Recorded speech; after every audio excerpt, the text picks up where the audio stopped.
இந்த மிஷன் 200 அப்படின்றது தான் இப்போ பரபரப்பாக போயிட்டு இருக்கு. இந்த மிஷன் 200 என்ன பிளான் சார்? டிஎம்கே என்ன பிளான் பண்ணிட்டு இருக்காங்க? இதுக்கு பின்னாடி என்ன பண்ணுறாங்க? மிஷன் 200 குறித்து சொல்லுங்கள். திமுக 1967 ஆட்சியை பிடிச்ச கட்சி.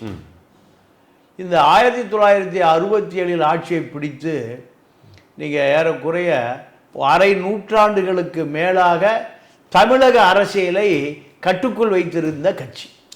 இந்த கட்சியை மிக சாதாரணமாக நீங்கள் ஆதவ் அர்ஜுன் போன்ற நபர்கள் எல்லாம் மிக சாதாரணமாக எள்ளி நகையாடுவது என்பது இப்போ இருக்கக்கூடிய அரசியல் பார்வையாளர்கள் மத்தியில் திமுகவினுடைய ஒரு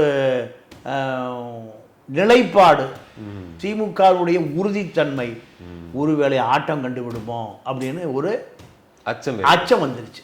நீங்கள் அடுத்து பார்த்தீங்கன்னா பிசிகால இப்போ அடுத்த குரல், இப்போ ஆதவ் அர்ஜுனா திமுகவுக்கு எதிராக ஒரே மேடையில் விஜய், ஆதவ் அர்ஜுனா, திருமாவளவன் 3 பேரையும் ஒரே மேடையில் அம்பேத்கர், எல்லாருக்குமான தலைவர் அம்பேத்கர் புத்தகத்தின் மூலம் திமுகவுக்கு ஒரு நெருக்கடியை கொடுக்க முயற்சித்தார்.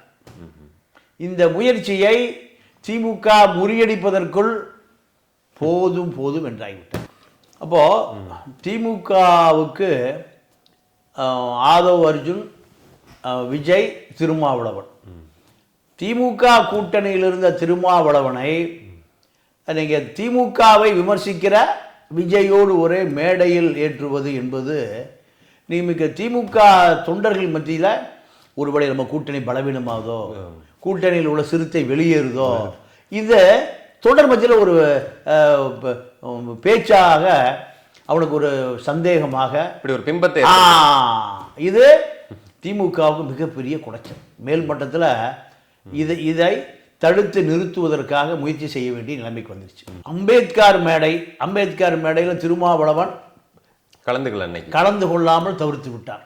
அப்போ இதுக்கு பின்னாடி திமுக கடுமையாக முயற்சி செய்தது.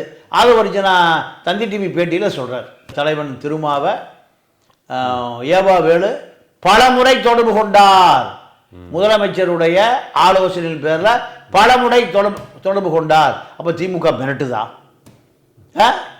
திருமாவை திமுக மிரட்டுதா? அம்பேத்கர் மேடையில் ஏன் ஏறக்கூடாது திமுக மிரட்டுது திருமாவை அப்படிங்கிறது யாரு சிறுத்தையில் மத்தியில் ஒரு பேசுபொருளாக மாறும்.